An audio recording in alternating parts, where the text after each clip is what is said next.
Dungeons & Dragons 5.5e.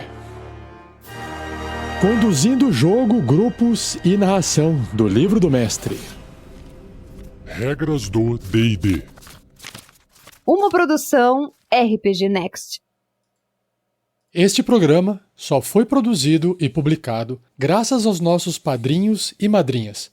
Que o Nicolas os abençoe. Além deste, temos muitos outros conteúdos disponíveis. Para acessar nossos materiais exclusivos, basta se tornar um apoiador no aplicativo do Apoia-se ou um membro do canal RPG Next no YouTube. Bom dia, boa tarde, boa noite, Rafael47 de volta, dando continuidade na leitura do livro do mestre do D&D 5.5, e no episódio de hoje vou iniciar a leitura do capítulo 2, que tem o título de Conduzindo o Jogo. Esse capítulo eu quebrei ele em 4 episódios, e aí cada um desses 4 episódios tem seus conteúdos, né? Então hoje eu vou ler os tópicos: conheça seus jogadores, o tamanho do grupo, múltiplos mestres, isso aqui é novidade para mim, quer dizer, novidade não, mas eu quero saber o que eles vão falar, né? E a parte da narração.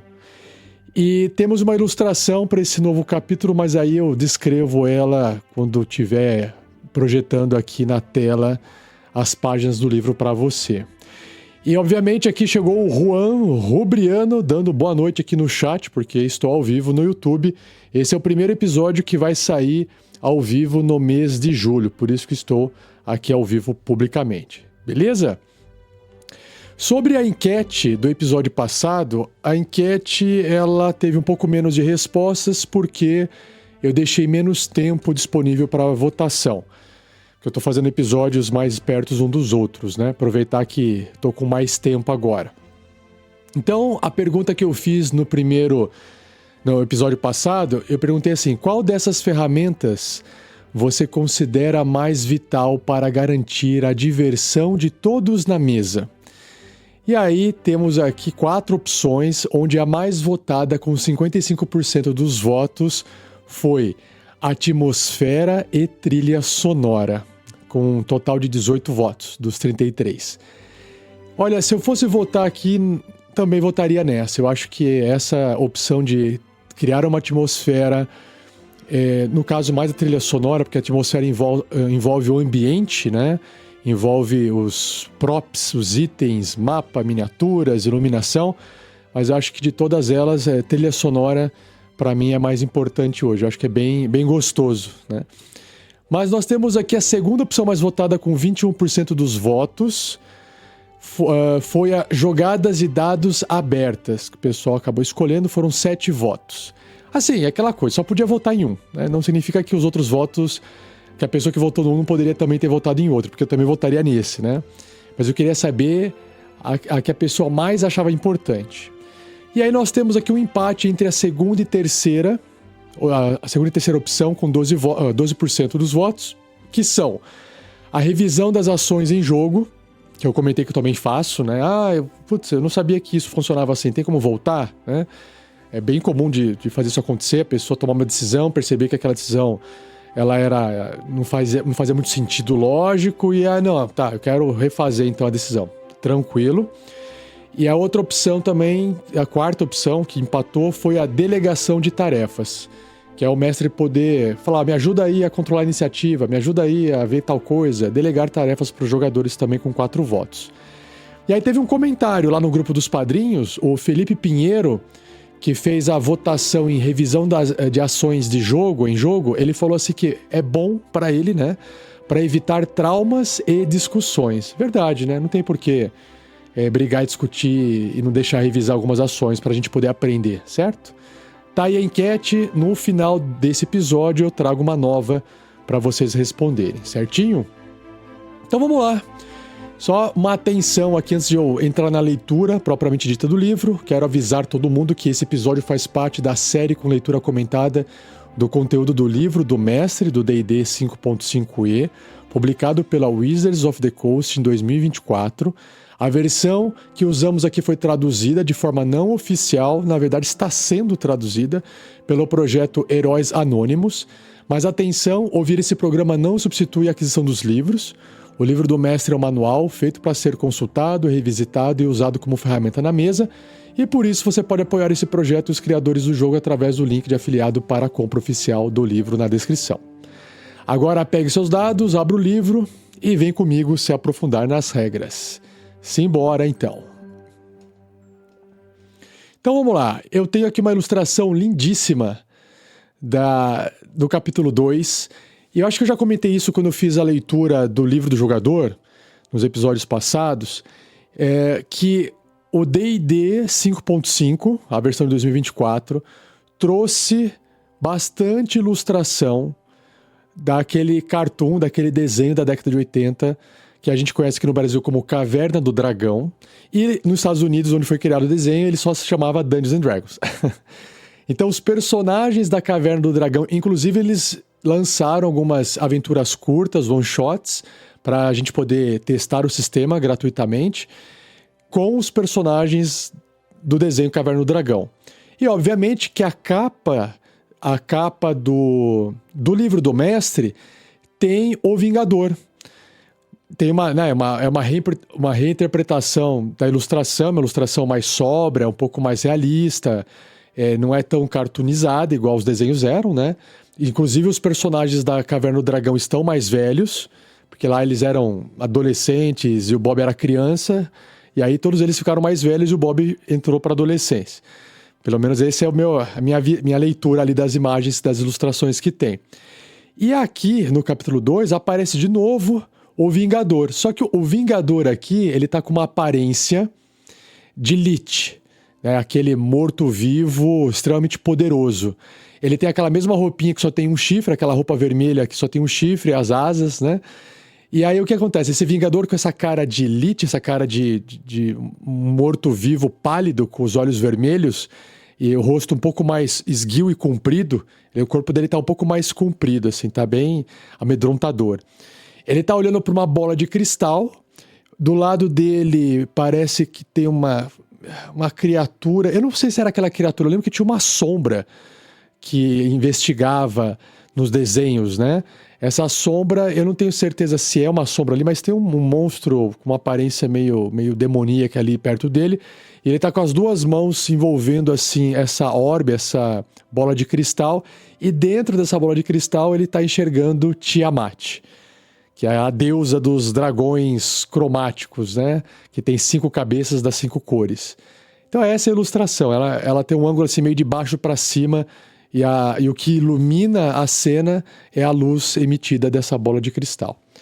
E aí eu acho bem legal, tem um texto aqui dessa ilustração que é o seguinte: o vilão Ínfero, ele não é Lich. Ínfero de inferno, né? Do infernal. Interessante, não é morto-vivo. Tá. O vilão Ínfero Vingador usa uma bola de cristal para espionar seu nêmesis, Tiamat. É verdade, Tiamat era um inimigo, né? Tanto que no desenho Caverna do Dragão tem alguns episódios que o pessoal faz o Tiamat aparecer, ou a Tiamat aparecer, e aí a hora que encontrava o Vingador, a Tiamat expulsava o Vingador. Então tá ali. Interessante, legal. Então vamos lá, vamos começar aqui a leitura do texto. Então, capítulo 2. Conduzindo o jogo, com base nos conceitos básicos... Pera um pouquinho, antes aqui veio uma mensagenzinha do Juan, rápida, deixa eu aproveitar que ele escreveu agora. Amo essas novas artes, essa Tiamat com os novos designs, né, dos dragões está incrível, tá mesmo. O Erutan Z apareceu aqui também, no desenho ele queria as armas para poder derrotar Tiamat. Verdade. Assim, faz tempo que eu vi o desenho. Acho que nunca ninguém viu todos os episódios na TV. Ou pelo menos, se viu, não viu na sequência. Depois, eu cheguei a baixar os episódios via torrent. São 27 episódios e o desenho não tem fim, né? Eu vi todos os episódios, mas isso é mais de uns 15 anos atrás, então eu não me recordo mais tanto né, da história das coisas. Então tá aí, o Erutan Z complementou. Exatamente, agora eu lembrei que você falou, eu lembrei que o Vingador queria juntar as armas para poder derrotar Tiamat. Perfeito, perfeito. Mas vamos voltar aqui pro livro, então.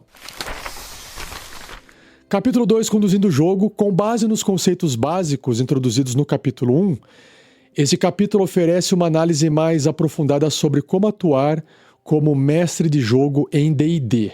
Acho que mesmo que você não seja um mestre, eu acho legal você conhecer o papel do mestre, porque eu acho que quando o jogador conhece o trabalho, o papel do mestre, ele também pode contribuir ou colaborar para que a partida, o jogo fique mais divertido para todos. Eu acho que você não precisa ser mestre para você poder ser o melhor jogador, mas conhecer o que o mestre faz, o trabalho que o mestre tem, ou até... Eu lembro que eu cheguei a ler muito livro, na época, quando eu conheci RPG, de dicas de mestre, e eu não mestrava RPG, né? Eu primeiro comecei lendo, estudando, né? Mas eu não conseguia mestrar o RPG. Então, isso também ajuda bastante você só conhecer, mesmo que você não queira ser mestre, tá bom? Depois o Juan e Erutan, se vocês puderem falar se vocês são mais... Eu não sei se eu já perguntei isso antes, né?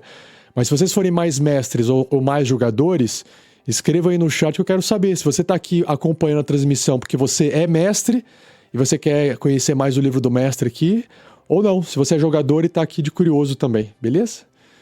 Vamos voltar aqui então. Primeiro tópico, conheça seus jogadores. Enquanto o papel dos jogadores é criar personagens, os protagonistas da campanha, dar-lhes vida e conduzir a campanha através de suas ações, seu papel como mestre é manter os jogadores imersos no mundo que você criou e proporcionar oportunidades para que os personagens realizem feitos incríveis. Saber o que cada jogador mais aprecia no jogo de D&D ajuda a criar e conduzir aventuras às quais eles vão gostar de lembrar. Quando você souber quais das seguintes atividades cada jogador do grupo prefere, poderá ajustar as aventuras de acordo com as preferências dos jogadores. É raro reunir uma mesa de jogadores que gostem de todos os mesmos aspectos do jogo. É raro e acho que eu nunca tive essa oportunidade. O segredo é encontrar um equilíbrio para que todos possam aproveitar cada sessão, mesmo que certos encontros não correspondam exatamente às suas preferências. Encontros aqui são as partidas, né? Na melhor das hipóteses, um grupo de jogadores é muito semelhante a seus personagens, pois ter diferentes interesses e habilidades permite que eles enfrentem uma ampla gama de desafios, certo? Indo aqui para o chat, que o pessoal já respondeu, o Juan falou assim, o Juan Rubriano, né, ele falou, eu sou mais mestre, gosto de criar sistemas e histórias, já criei vários homebrews, né, que são os feitos em casa, né? E o Erutan Z falou assim, um pouco de cada, jogando Out of the Abyss e mestrando Curse of Strahd. Caramba, que legal. Eu queria ser mais jogador um pouco, jogar um pouco mais as aventuras, mas no tempo que me sobra eu acabo sendo mestre, muito mais. Mas vamos lá, voltando aqui para o livro então. Então, outro subtópico é atuação. Jogadores que adoram atuar gostam de incorporar as personalidades, perspectivas e atitudes de seus personagens. Eles podem gostar de fantasiar ou de usar as vozes de seus personagens enquanto jogam. Eles apreciam interações sociais com PNGs, ou PNJs, que são os NPCs, monstros e outros membros do grupo. Engaje os jogadores que gostam de atuar aí tem 4 tópicos aqui. Ao oferecer oportunidades para desenvolverem as personalidades e antecedentes de seus personagens. 2. Permitir interações frequentes com NPCs. Eu gosto de falar mais NPC do que PNJs. 3. Destacar elementos de interpretação nos encontros de combate. E o 4º ponto, incorporar elementos do passado de seus personagens em suas aventuras. Então, só para poder aqui relembrar não foi citado, eu vou ler sobre o jogador que gosta de mais atuar, depois exploração, combate E tem um aqui que é instigantes. E também tem otimização, resolução de problemas, socialização e contar histórias. Tem todos esses daqui. Aí quem quiser escrever no chat e falar assim, ó, eu como jogador, eu sou mais esse perfil aqui. Deixa escrito aí, depois que eu ler aqui, deixa eu ler os outros, né? Que aí eu vejo quem tá assistindo para eu saber qual que é o seu perfil. Ou perfis, às vezes você pode falar, eu gosto desses dois aqui, são os que eu mais gosto, não tem limite, tá bom? Então nós temos aqui a atuação, agora o outro é a exploração. Jogadores em busca de exploração... deixa só eu comentar, eu como jogador, né, mestre também vai atuar, né? Mas eu gosto também de fazer atuação. Não toda hora, mas eu gosto, eu acho legal. Exploração. Jogadores em busca de exploração desejam vivenciar as maravilhas que um mundo de fantasia tem a oferecer. Eles querem descobrir o que está ao redor da próxima esquina ou colina e apreciam encontrar pistas e tesouros ocultos. Engaje jogadores que gostam de explorar 4 pontos de novo. Apresentar pistas que sugerem acontecimentos futuros, permitir que descubram coisas ao dedicarem tempo para explorar, fornecer descrições vívidas de ambientes emocionantes utilizando mapas e adereços intrigantes e criar segredos sobre os monstros para os jogadores desvendarem ou detalhes culturais para aprenderem. Também gosto de explorar, também faz parte do meu gosto aqui. Ainda não sei qual que eu pessoalmente gosto mais, tá? Mas acho que é aquela coisa, um pouco de tudo. É igual comer um prato de comida. Mistura um pouco de tudo e aí, na hora que você vai dando aquelas garfadas, você tem hora que pega um pouco mais de um, tem hora que você pega mais do outro. Eu acho que o gostoso é ter a mistura. Combate, vamos lá pro próximo. Jogadores que apreciam combate de fantasia adoram o desafio de enfrentar vilões e monstros, preferindo resolver situações por meio de ações ousadas em vez de negociação ou investigação. Engaje jogadores que gostam de combate aqui só tem 3 pontos. Introduzir encontros de combate inesperados, descrever vividamente o caos que seus personagens causam com ataques e magias, e incluir encontros de combate com grandes números de monstros menos poderosos. Talvez isso aqui atrase demais o combate, né? Um número grande e menos poderosos pode ser um problema, mas eu também gosto de combate. Instigantes é o próximo. Jogadores que apreciam instigar ação são ansiosos para fazer as coisas acontecerem, mesmo que isso signifique correr grandes riscos. Eles preferem se lançar de cabeça no perigo e lidar com as consequências do que planejar cautelosamente suas ações. Engaje jogadores que gostam de instigar 4 pontos.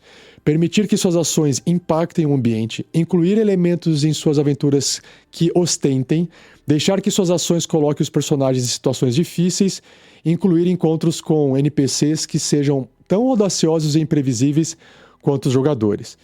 Eu acho que eu acabo sendo um pouco instigante quando eu jogo de jogador, né? Porque eu jogo muito pouco e aí eu quero fazer muita coisa em pouco tempo que tem, né, na partida, geralmente são one-shots, aí eu acabo agindo dessa forma, mas não que eu goste de ser assim.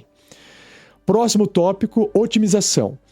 Jogadores que apreciam otimizar as capacidades de seus personagens desejam aperfeiçoá-los ao máximo, adquirindo níveis, novas características e itens mágicos. Eles valorizam qualquer oportunidade para demonstrar a excelência de seus personagens. Engaje jogadores que gostam de otimização 3 tópicos. Usar itens mágicos desejados como ganchos de aventura e recompensas, incluir encontros que permitam explorar as habilidades mais poderosas de seus personagens e oferecer recompensas quantificáveis como pontos de experiência para encontros que não envolvam combate. Aqui eu quero fazer um comentário um pouco mais extenso aqui, que é o seguinte. Eu como mestre, lá na sessão 0, eu pergunto para os jogadores quais seriam os itens mágicos que eles gostariam que os seus personagens encontrassem na aventura. Porque eu vou dar um exemplo aqui. Vai jogar uma aventura de nível 1, que vai até nível, nível 5, vamos supor. Lá na aventura diz mais ou menos, aqui vai encontrar um item mágico de nível com raridade incomum, ou comum, incomum, raro, né? E aí tem as raridades dos itens mágicos. Ou aqui rola uma tabela que vai encontrar um item mágico assim assado.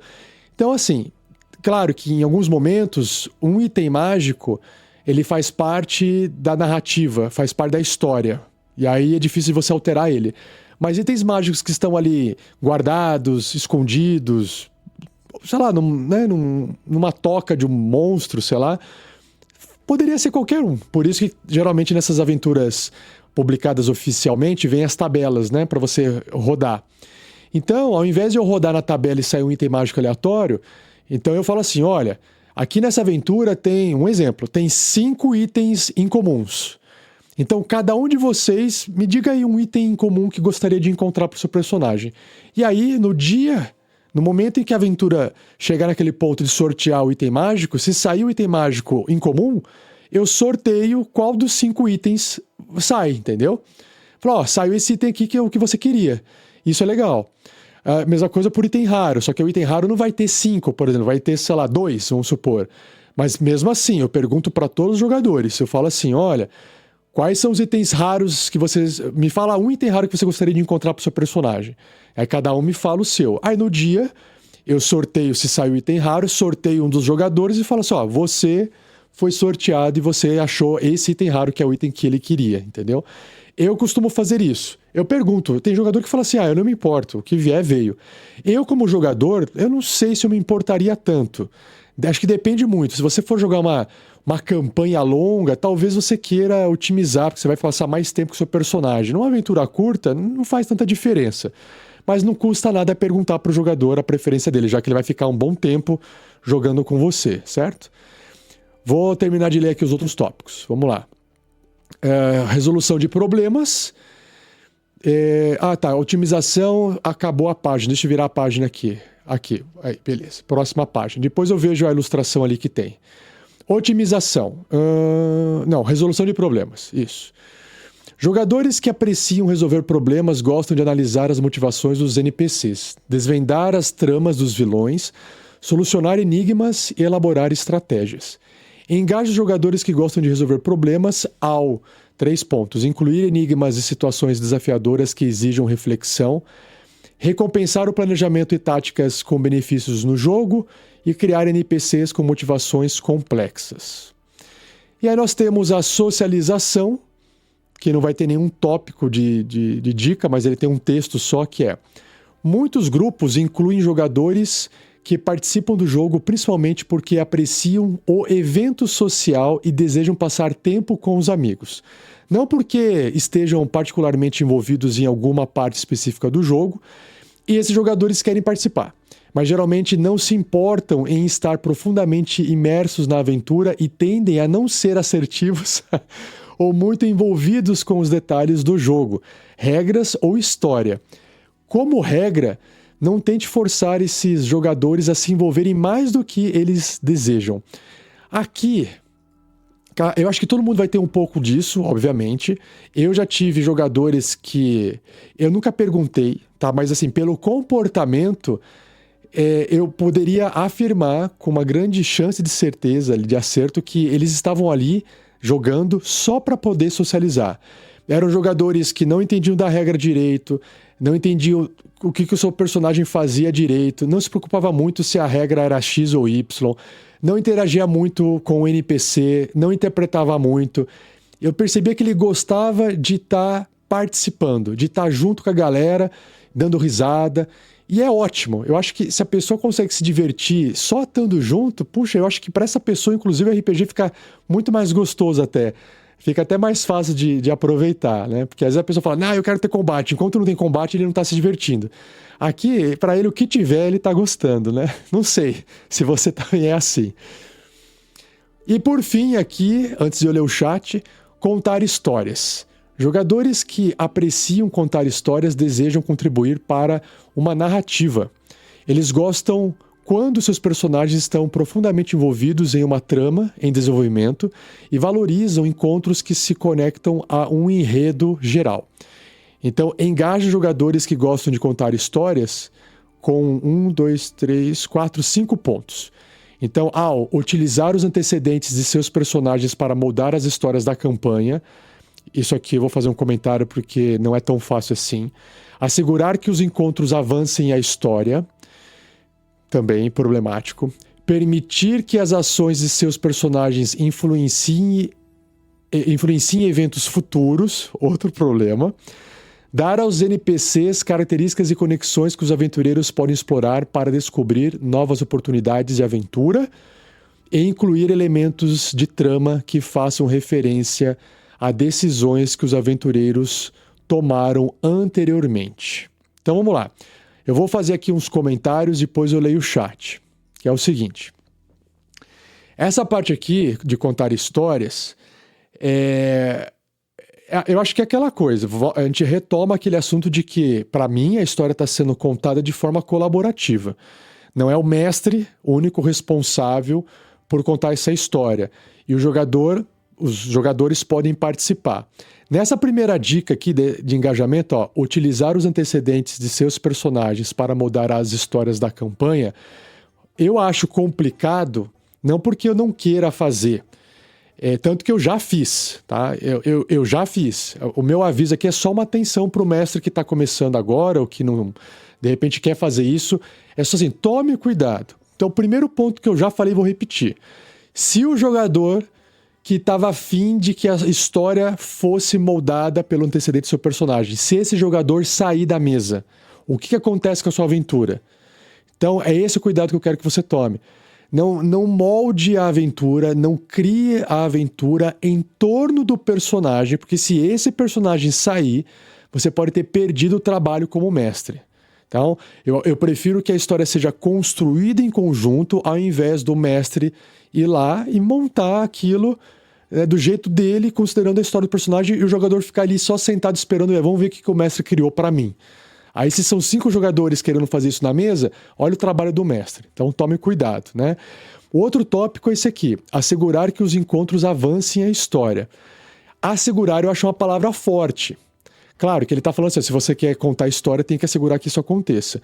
Mas, de novo, esse assegurar fica parecendo que o mestre, de novo, tem que ser o responsável para fazer isso avançar a história. Eu já joguei partidas RPG em que o pessoal falava assim, olha...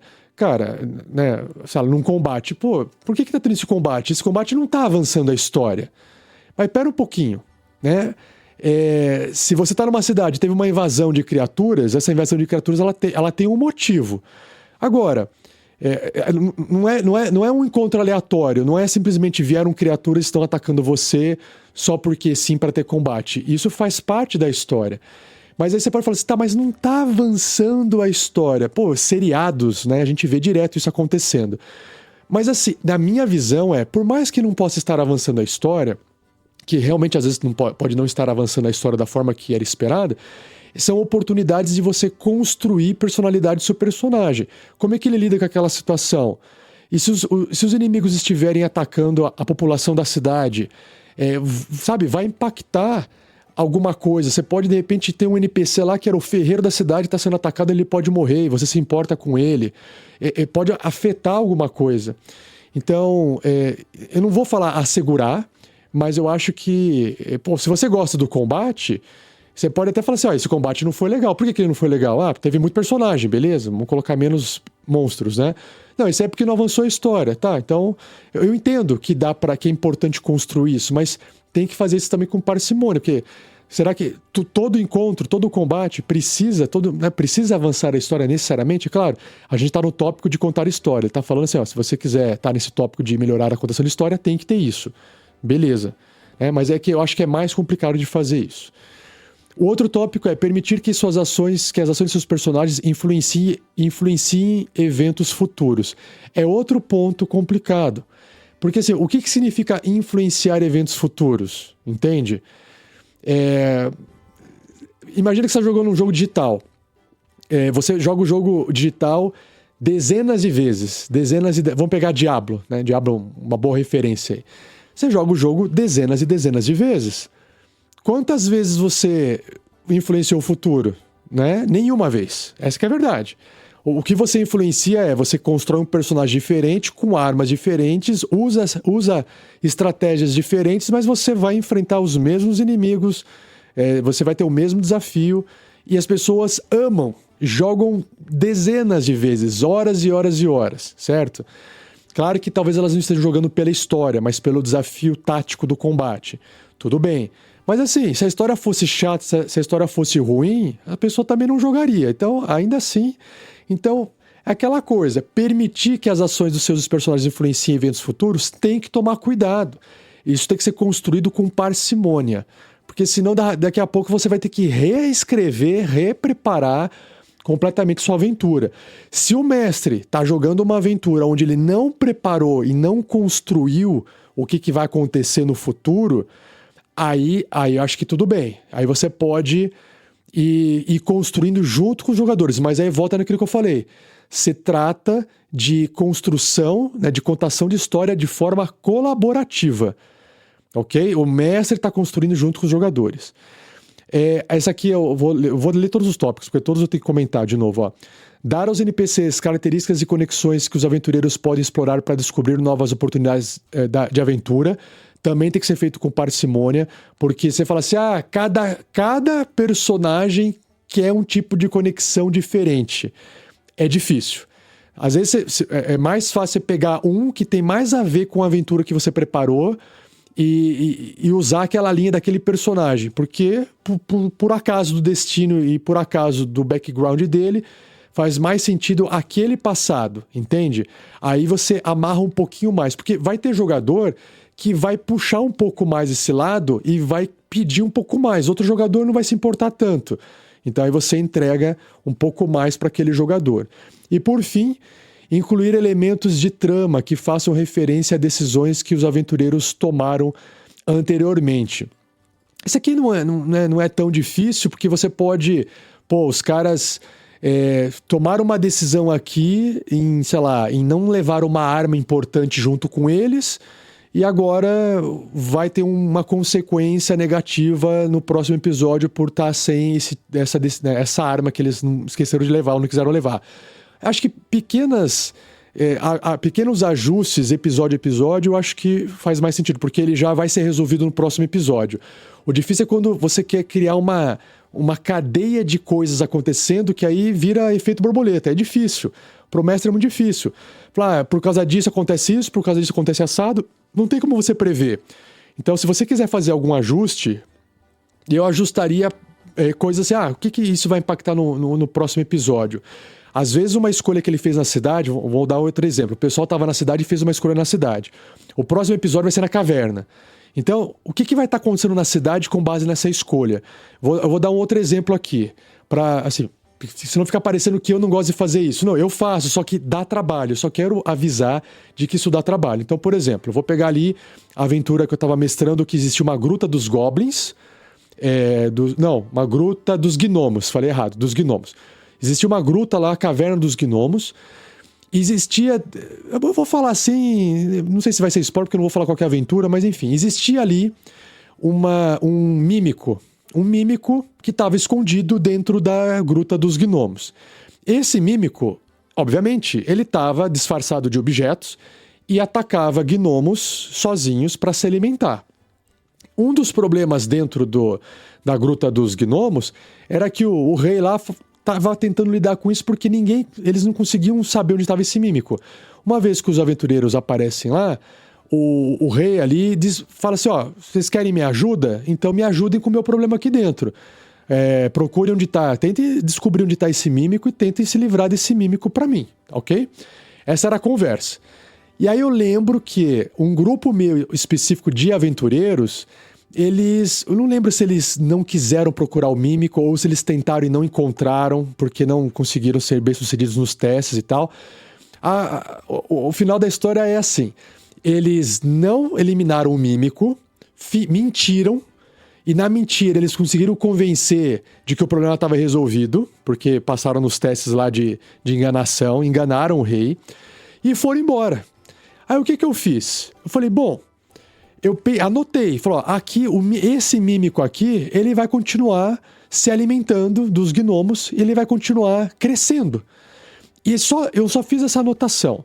Depois se passaram várias partidas e o pessoal começou a cogitar de voltar para a Gruta dos Gnomos, Porque um dos personagens dos jogadores, eles tinham pedido para os gnomos fazerem uma arma. E essa arma precisava de munição, que não tinha arma de fogo. E não existia no mundo arma de fogo, né? Mas como se tratava de um item de gnomo, eu permiti que daria para fazer um protótipo. Eles fizeram um protótipo, mas com munição limitada, para ter um equilíbrio, né? E aí ele queria voltar lá para repor essa munição. Falei, beleza, eles vão voltar para a gruta. E aí, quando eles estavam planejando no episódio anterior voltar para a gruta, eu parei assim, depois que terminou a partida, eu fui direto para a gruta e eu comecei a pesquisar, estudar outros tipos de mímico, assim. Falei, se o mímico se alimentou, se ele cresceu, o que ele pode ter feito aqui? O que esse mímico, será que ele cresce e reproduz? Ele só vira um mímico gigante? Como é que vai estar essa gruta? Será que todos os gnomos morreram? E no final das contas, eu achei um mímico de tesouro gigantesco lá, que era extremamente forte, poderoso, tipo nível de desafio alto. E eu falei assim, eu vou enfiar esse mímico aqui em algum lugar, quando eles chegarem eles vão encontrar a gruta vazia, né, porque os gnomos, sei lá, os que sobreviveram fugiram, os que ficaram foram comidos, enfim. E aí eu vou deixar eles explorarem um negócio meio que vazio e eles vão acabar encontrando o mímico, né? Essa que era o meu plano. Se eles iam encontrar ou não... Eles iam encontrar a bancada de experimentos dos gnomos abandonada para trás, talvez eles pudessem fazer a munição que eles queriam, mas não sem antes enfrentar esse mímico boss. Era tipo um mímico boss. Por quê? Porque isso era uma consequência, que eu queria criar uma consequência da tomada de decisões dos jogadores. Do tipo, o fato de você não ter resolvido esse problema aumentou e agora virou um problema para aquele local. Então, se você quiser ir lá, as coisas já ficaram diferentes. E isso tem a ver com essa parte de contar história, tá? Então, assim, se você quiser fazer isso, dá trabalho. Então, é só isso que eu quero te avisar, né? Pode fazer, mas tome cuidado que dá trabalho. Agora, vamos voltar pro chat aqui, ó. O Juan Robriano, ele escreveu assim, ó. Como jogador, sou total interpretação, mas gosto de uma boa batalha mortal. Então tá aí, né? Interpretar e batalha. Tô com você, Juan. Também gosto. O Erutan falou: bem, como você disse, gosto um pouco de cada coisa. Agora, como mestre, pra mim é engajar o jogador que só gosta de combate. Mas pra você é um desafio? Ou é o que você gosta? Só não ficou claro. Agora, como mestres, pra mim é engajar o jogador que só gosta de combate. Mas assim, eu não entendi, Erutan. Você gosta de engajar ou isso pra você é um desafio? É isso que eu queria entender, tá? Olha só quem apareceu aqui, o Marcelo Judas. Ele falou do BG3, que é o Baldur's Gate 3. É um exemplo melhor. Boa, Marcelo. Por que eu não usei o Baldur's Gate 3? Porque eu joguei uma vez só. Enquanto o Diablo, eu joguei dezenas de vezes. Então, no exemplo meu, tinha que ser um jogo que eu tinha repetido, né? Jogado várias vezes, tá? E o Rubens Matheus Padovese, Arquimago, tá aqui dando risada. Valeu, Rubens. Beleza? Então é isso. Depois, se quiserem complementar aí alguma coisa, podem complementar. Eu vou pro próximo tópico, mas tem uma imagem pra gente poder dar uma olhadinha aqui, ó, antes de eu entrar no tópico tamanho do grupo. Tem uma imagem de meia página. Essa imagem de meia página, ela é um grupo de aventureiros numa carroça, né? Mas eles estão parados. Tem um textinho aqui antes, ó. Diferentes jogadores apreciam diferentes aspectos ao jogar D&D. É uma ilustração para brincar com essas diferentes personalidades. Então vamos lá. O que nós temos? Uma carroça sendo puxado, acho que por um burro. Pela imagem parece ser um burro. O burro é engraçado que tem detalhes na imagem. É durante o dia. O burro, ele tá assim com o focinho, o pescoço meio que agachado, porque ele tá farejando, tá cheirando ali um esquilinho que tá passando correndo. Enquanto isso, logo atrás, nós temos à esquerda, olha que interessante, é um draconato branco com tapa-olho. Ele lembra um pirata. Ele tá olhando alguma coisa na mão assim, com uma mão na cintura, com a mão fechada, e a outra mão segurando o objeto, como se ele estivesse analisando. Como se estivesse investigando o seu objeto. Do lado tem uma moça, é difícil identificar as classes, né? Mas tem uma moça apoiada com o cotovelo, conversando com uma outra moça que está sentada na carroça. A moça que está na carroça pode ser uma barda, porque tem um violão do lado dela e tem um cachorrinho junto, e ela parece que contando alguma história. Ao mesmo tempo, mais para trás da carroça, tem uma ladina, acho que Heflin, pequenina, que está aproveitando, eu não sei se faz parte do grupo, mas acho que sim, né? Mas ela também está aproveitando para levantar ali uma das abas assim, de uma das sacolas que tem na carroça para poder furtar alguns objetos. Aí, é claro, esse objeto pode estar sendo transportado pelo grupo como uma missão, ou pode ser coisa deles que eles acharam e ela está querendo se beneficiar extra ali antes de o pessoal fazer a partilha, né? Então, essa é a ideia de que cada personagem tem uma personalidade e vai agir de forma diferente. Certinho? Então, beleza. Agora a gente vai entrar no tópico, voltando aqui para o livro do grupo, tamanho do grupo. As regras de D&D e as aventuras publicadas, que são as aventuras pré-feitas que eu falo, né? Geralmente consideram um grupo de 4 a 6 jogadores além do mestre. Os conselhos a seguir ajudam a ajustar as aventuras para grupos menores ou maiores. Então, é só para maior ou menor. Então, maior que 6 acho complicado. Menor que 4 eu acho que é melhor do que... Eu acho melhor ter 3 do que ter 7. Ó, grupos pequenos. Um grupo com menos de 4 jogadores pode achar os encontros de combate desafiadores, que eu acho legal. Especialmente se o grupo carece de habilidades essenciais, como personagens com armaduras para enfrentar inimigos ou magias de cura para manter todos vivos. Você pode compensar isso reduzindo o número de monstros em um encontro de combate ou fornecendo os recursos necessários como poções de cura. Você também pode adicionar membros ao grupo, conforme descrito nas sessões a seguir. Eles podem contratar um ajudante também, né? Aí nós temos aqui esses membros ao grupo, ó. Um aventureiro controlado pelo mestre. Você pode criar um personagem aventureiro para si, às vezes chamado de personagem do mestre, para acompanhar o grupo. Essa é uma forma gratificante de interpretar junto aos amigos enquanto exploram seu mundo. Mas lembre-se de que você precisará comandar esse NPC em combate. Certifique-se de manter os personagens dos jogadores em destaque, é verdade, e não retirar a autonomia dos jogadores ao fazer o seu personagem tomar decisões pelo grupo. Isso aqui é importantíssimo, tá? Não querer... agora... Já aconteceu, já vi isso o pessoal discutir. O mestre, ele cria um personagem e ele tá a fim de jogar como jogador, né? E aí ele vê nessa oportunidade de ter um personagem e de estar jogando com aquele personagem para matar a vontade dele. Uma vez teve eu acho que eu já contei essa história antes, eu vou repetir agora, que não tinha a ver com isso, tá? Mas, por exemplo, existia lá na aventura da SKT, na própria aventura publicada, os aventureiros encontravam Harshnag, Hash, que o Fernando falava, a gente mudava os nomes, né? Hash, o Harshnag, não lembro nem eu mais lembro como é que fala, certo? E aí era o que? Era um gigante do gelo. E, obviamente, ele era extremamente poderoso, porque ele não era um gigante do gelo normal. Ele era um gigante do gelo aventureiro. Então ele tinha armadura, item mágico e tal. Então ele era muito poderoso, né? E numa parte da aventura, ele passa a viajar junto com os aventureiros, né? E é óbvio que, tendo ele no grupo, ele se destaca por ser gigante e por ser muito forte. Inclusive, acontecia lá tinha um combate no local em que a presença dele garantia a sobrevivência do grupo. E aí eu lembro que quando rolou esse combate, o pessoal se sentiu um pouco assim, pô, mestre, por que você criou um combate aí, a gente tá aqui lutando contra o bicho, sendo que a gente mal faz diferença ali no bicho, no monstro, o bicho tá destroçando a gente e é o gigante que consegue resolver esse problema, né? É óbvio que aquilo foi construído na aventura oficialmente publicada de forma narrativa para poder mostrar, para poder demonstrar o poder do NPC, para poder dar aquele peso de cara, como eu me sinto fraco diante desse NPC.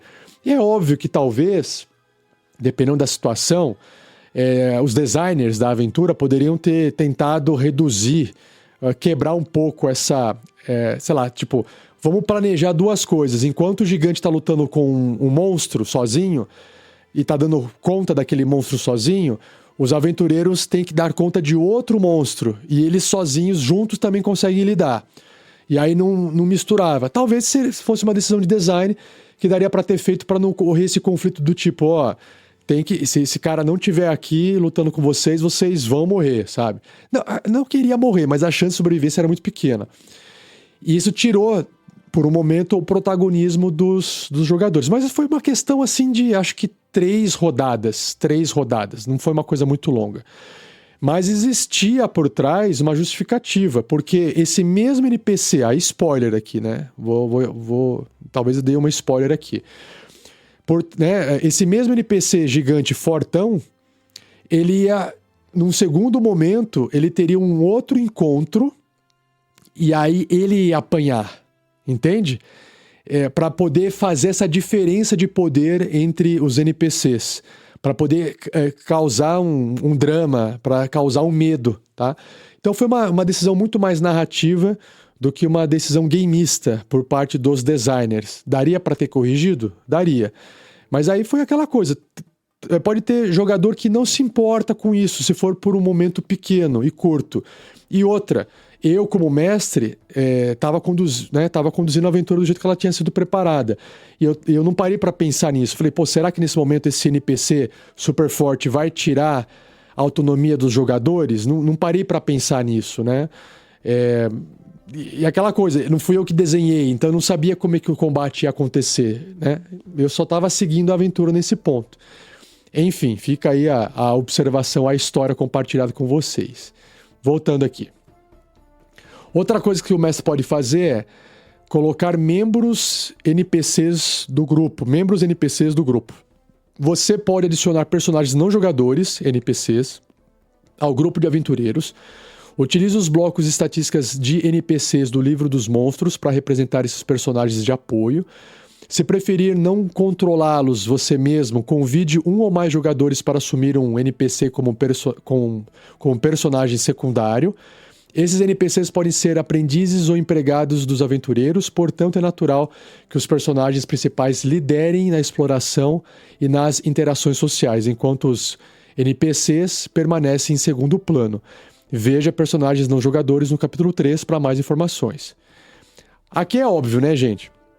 Você sendo mestre controlando o NPC, se for você controlar o NPC, você sabe tudo o que está acontecendo. Então, isso não pode.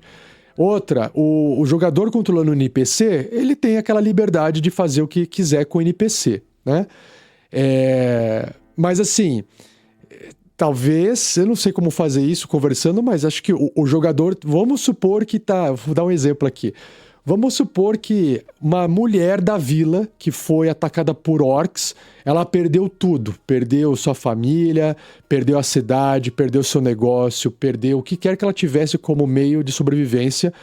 E ela falou assim, gente, eu não tenho mais o que fazer aqui, eu vou junto com vocês, porque estando junto com vocês, pelo menos eu posso me vingar, eu posso ajudar e posso tentar reconstruir minha vida, enfim. Vamos supor que a mulher foi junto. Mas a mulher, ela não é um guerreiro.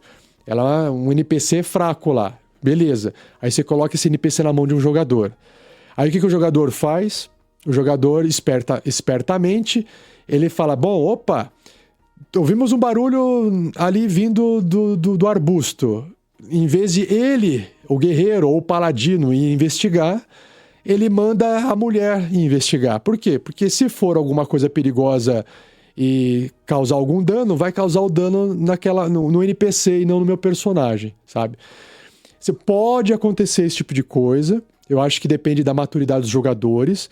Não seria legal, mas é aquela coisa, o mestre ele pode falar assim, tá, pera um pouquinho.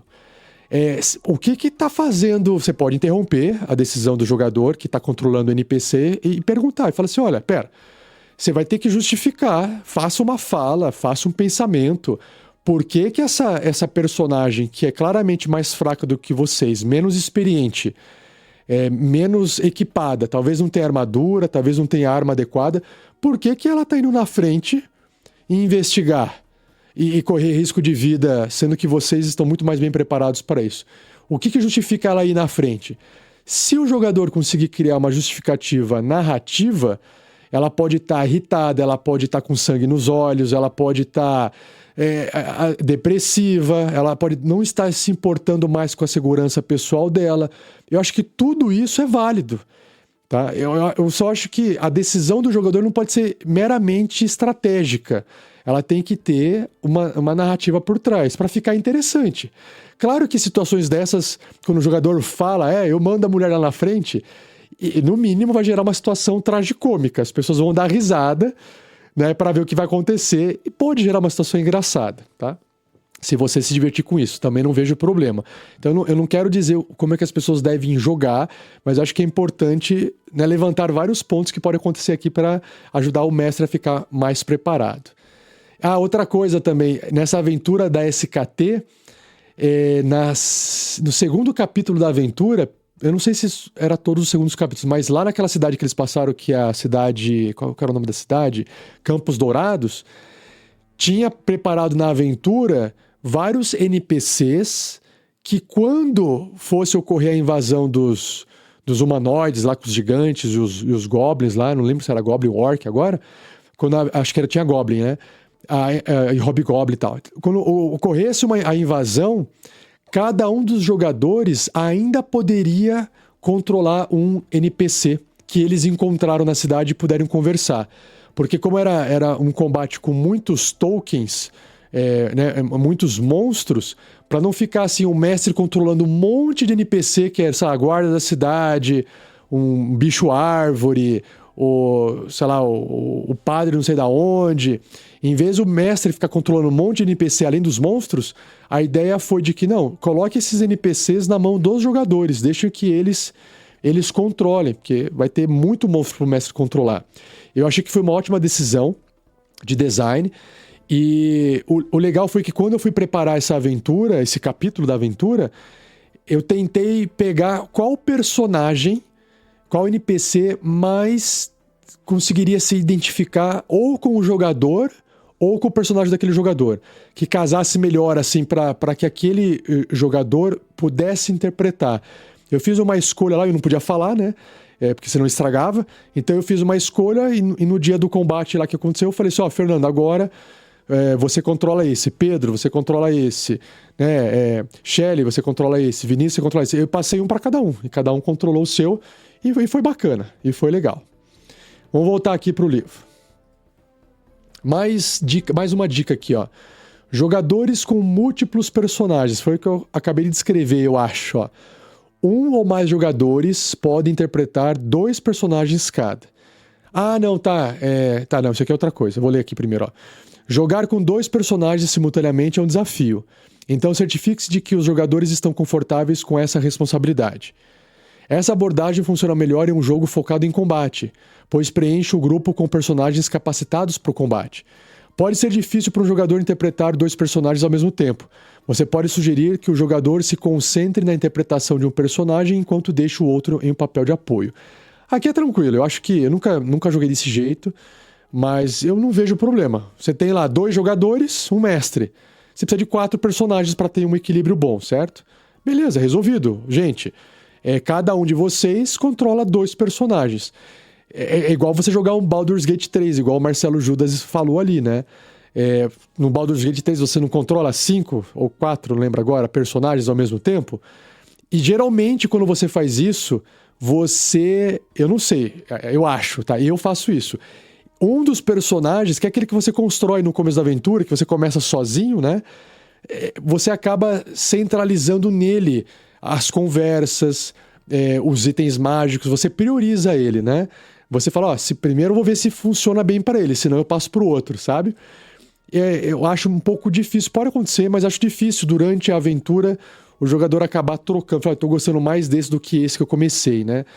Então, eu também não vejo problema de 2 jogadores controlarem 4 personagens, e obviamente o que eu acho que vai acontecer eles vão acabar jogando, e durante as cenas de conversa e interpretação, eles vão acabar escolhendo mais um personagem para poder usar, e o outro vai ficar de suporte, de apoio, quando precisar fazer um teste, quando precisar fazer, preciso intimidar. O meu guerreiro aqui, que é o meu segundo personagem, ele é bom em intimidação, ele vai usar ele para intimidar.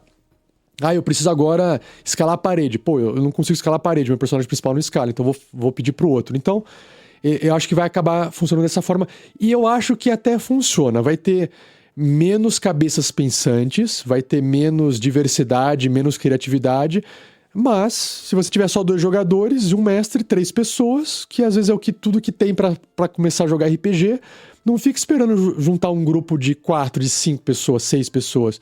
Joga aí vocês 3 e fala, gente, controla 2 cada um e vamos tocar a aventura, tá? Eu acho legal, beleza? Certo, agora que eu falei sobre grupos pequenos, vamos para a parte de grupos grandes. Vamos voltar aqui.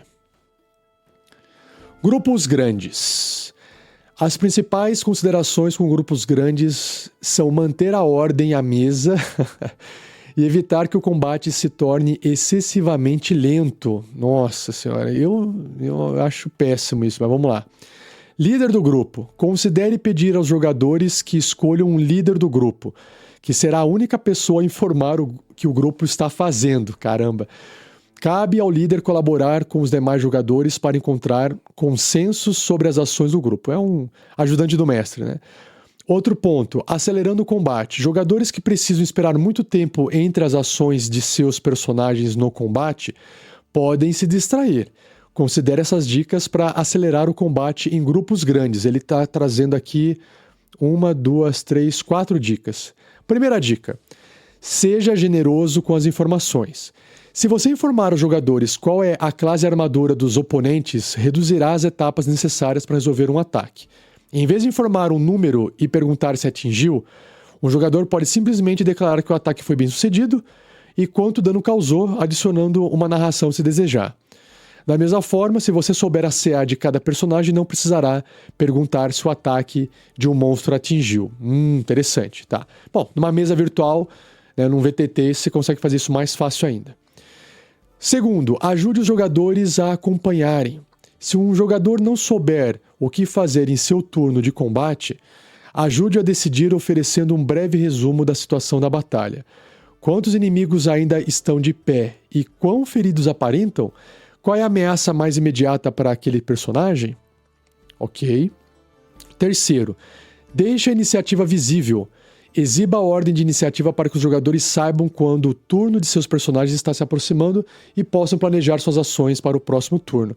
Usar valores de iniciativa, veja conduzindo o combate nesse capítulo, e talvez até posicionar os jogadores na mesa conforme a ordem de iniciativa, não, pode ser útil em grupos grandes. Não, aí tem que ficar trocando de lugar toda hora? Acho que não. Bom, isso ele está considerando jogando presencialmente. Se estiver jogando digitalmente com o VTT, isso aqui já está resolvido. Jogue punhados de dados. Incentive os jogadores a lançarem os dados de ataque e dano ao mesmo tempo. Você também pode fazer o mesmo. Não sei. É aquela coisa, eu nunca joguei com tanta gente, então nunca precisei usar essas estratégias. E sempre joguei virtualmente, né? Bem mais virtualmente, então tá resolvido. Certo? É isso aí, as dicas. E aí tem mais um tópico aqui. Deixa eu ver se tem mais. Isso aqui é uma descrição de uma ilustração. Deixa eu ver aqui. Não, tá. Temos uma ilustração na próxima página. Então vamos lá. Antes de eu entrar no próximo tópico, vamos para a ilustração. Ilustraçãozinha, sonzinho. Temos uma ilustração de meia página aqui na página 24 do livro. Ela é uma ilustração noturna, muito bacana também. Ela está mostrando um prédio. Esse prédio tem várias... eu não sei descrever isso. Espetos de concreto, assim. É como se fossem uns parapeitos, só que formam espetos. Eles são pontiagudos para frente, para criar uma imagem de que o prédio ele é todo perigoso, assim. Mas na parede desse prédio noturno, nesse prédio de pedra, tem 3 aventureiros escalando através de uma corda. E eles estão passando por janelas que estão acesas. No fundo tem uma lua e talvez uma ave ali voando para poder ilustrar. E tem um textinho que diz assim, ó. Aventuras que exigem furtividade, como esta infiltração, que os 3 personagens estão infiltrando ali, né? São ideais para certos grupos pequenos de aventureiros. Provavelmente o que vai acontecer aqui, né? Você fala, eu só tenho 3 personagens, ou 2.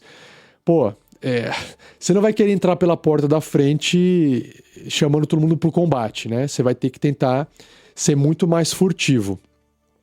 Aproveitando que o Marcelo Judas comentou do Baldur's Gate 3, Eu lembro que quando eu joguei, o jogo permitia isso, né? Ele permitia você, se você quisesse, não entrar pela porta da frente, em algum local ali, tentar ficar explorando até achar uma passagem oculta e subir, escalar e infiltrar antes de você cair para o combate, né? Isso era muito bacana, achei bem legal.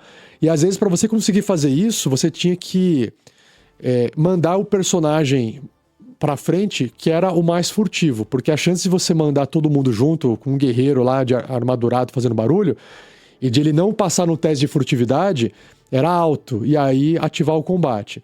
Ao mesmo tempo, se você manda um personagem sozinho na frente e alguma coisa de errado acontece, ele vai estar sozinho. Então, é interessante também, eu acho bem bacana.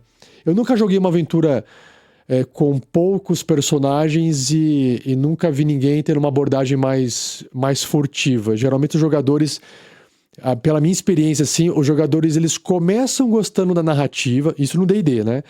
Começam jogando na narrativa, interpretando, mas eles começam a ficar ansiosos por um primeiro combate. Quando esse combate não sai, eles começam a perder a paciência de conversar com o monstro, de tentar negociar. Eles começam assim, cara, vamos cair pra porrada que eu quero resolver isso aqui na porrada porque eu tô a fim de dar porrada. Isso acontece com mais frequência, tá? Do que talvez eu gostaria, não sei. O D&D foi pensado para ter combate, mas eu acho muito legal quando nem todo combate precisa ser resolvido com o combate, né? Acho que alguns vão ser inevitáveis. Mas é legal ter a opção de, olha, existe uma forma de você resolver isso aqui sem precisar combater. Talvez você precise ser furtivo, ter uma boa lábia, ter boas ideias, enfim, e tentar convencer ou intimidar ali através da conversa. E se você não conseguir, só vai restar o combate. Eu acho legal quando tem essas opções. Mas vamos voltar aqui para o livro, que a outra parte que tem aqui no tópico de hoje é sobre os jogadores ausentes. Então vamos lá.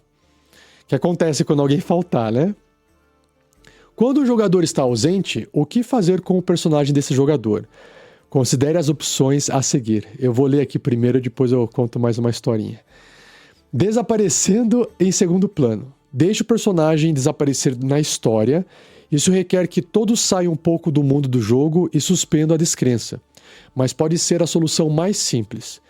Trate a ausência do personagem como algo natural, sem explicações. Os monstros não atacam o personagem e ele também não os ataca. Ao retornar, o jogador continua como se a ausência não tivesse ocorrido. Isso aqui nunca aconteceu em nenhuma mesa minha, tá? Porque os jogadores não quiseram. Outro. Artifício narrativo. Decida que o personagem está em outro lugar enquanto o resto do grupo continua a aventura. Crie motivos no jogo para que o personagem saia temporariamente do grupo e retorne mais tarde, como seguir um rumor ou informar o contratante do grupo. Esse aqui só dá para fazer isso se ele saiu da partida ali fora do combate, né?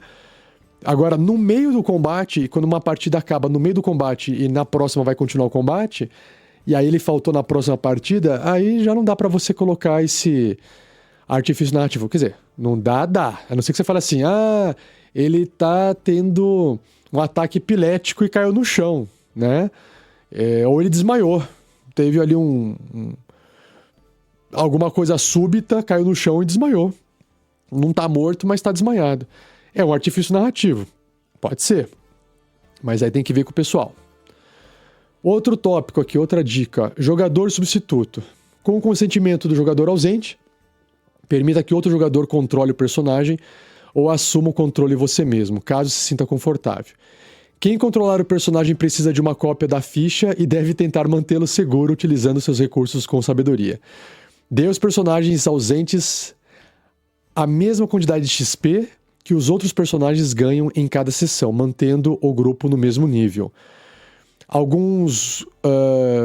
ele vai entrar em outro tópico aqui, mas só rapidinho aqui antes de eu ler. Nunca aconteceu isso aqui comigo. Nem sei se o pessoal vai, jogar com o meu personagem, né? Nunca vi ninguém fazer isso aqui. É mais fácil entrar um outro personagem ali, sei lá, né? O que já aconteceu... Bom, não vou falar que nunca aconteceu. Já aconteceu sim. do jogador tá ausente e uma outra pessoa no meio do combate controlar as ações daquele personagem para poder ajudar no combate. Porque se ele só caísse no chão desmaiado, o combate automaticamente ficaria mais difícil e o pessoal estava contando com as habilidades daquele personagem. Então, o pessoal mantém ele em segurança, não faz nenhuma cagada a princípio, mas joga com aquele personagem da forma como ele iria jogar de qualquer forma se o jogador original tivesse presente, sabe? Isso já aconteceu bastante. E nunca teve problema. E aí, voltando aqui o livro, o tópico final aqui. Alguns grupos preferem estabelecer uma política para o número de jogadores ausentes que inviabiliza a sessão. Por exemplo, isso já fiz. O grupo pode jogar contanto que não haja mais de uma pessoa ausente. Se 2 ou mais pessoas não puderem comparecer, considere jogar uma aventura, uma partida curta com personagens diferentes. Talvez com outro mestre, ou traga um jogo de tabuleiro favorito. Ou simplesmente o que acontece, eu acho que o pessoal desmarca a partida e joga por outro dia, né? É o que mais acontece, eu acho. Mais um tópico aqui, que são os turnos estruturados. Se você notar que algum jogador está tendo dificuldade em conseguir oportunidades para agir durante a exploração ou interação social, faça os personagens jogarem iniciativa e agirem na ordem dessa iniciativa, assim como no combate. Seguir turnos assegura que todos tenham a chance de fazer algo. Use essa abordagem com moderação, pois pode parecer artificial e às vezes desacelera o jogo. Bom, eu como mestre faço isso com frequência, mas não rolando a iniciativa, a não ser que seja necessário e de fato eu preciso que eles rolem a iniciativa, do tipo... Gente, vocês vão sair correndo aqui, rola iniciativa. Eu quero ver quem que vai agir primeiro. Porque aí exige um tempo de resposta. Mas numa exploração, por exemplo, eu sempre, como mestre, eu falo assim, tá, vocês chegaram nesse lugar, eu descrevi o local, para não ficar deixando só um jogador querer assumir ali o holofote, sempre ele agindo e falando tudo o que acontece, eu até deixo solto. Falei, o que vocês fazem? Aí vai lá uma pessoa, o primeiro jogador fala, mestre, eu quero ir lá conversar, verificar tal coisa, fazer tal coisa. Os outros estão quietinhos. Eu às vezes pergunto assim, alguém quer fazer mais alguma coisa? Se todo mundo fala, não, a gente só tá esperando ele lá falar, vamos ver o que vai acontecer. Aí tá tudo certo, tá resolvido, tá? Mas tem momentos em que tem muitos pontos de exploração e muitos pontos que podem revelar alguma parte do cenário, da narrativa. Então, às vezes o pessoal chega num local que tem muita coisa para fazer e aí eu pergunto para cada um deles, sem me importar com ordem. Eu olho ali para um jogador, pode ser o primeiro meu que tá ali na sequência, e falo, fulano, o que o seu personagem gostaria de fazer agora? E aí eu anoto todos eles, falo, tá, o fulano quer ir em tal lugar, o outro quer fazer tal coisa, o outro quer perguntar tal coisa e o outro quer acompanhar o outro. Então eu vejo, eu analiso, eu não tenho iniciativa, né? E aí o que acontece? Como cada um tá indo para um canto fazer alguma coisa, eu deixo por último, geralmente, aquele que tem a maior chance de trazer um desenrolar da narrativa. Entende? Então eu vou dar um exemplo. Vamos supor que o pessoal chegou na cidade, eu descrevi a cidade. E aí, só para ficar mais simples, metade da galera falou que quer ir no ferreiro e a outra metade quer ir no centro da praça assistir uma movimentação que está ocorrendo.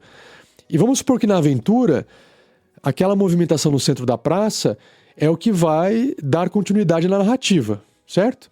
É o que vai trazer uma cena, que vai talvez iniciar um combate. Então...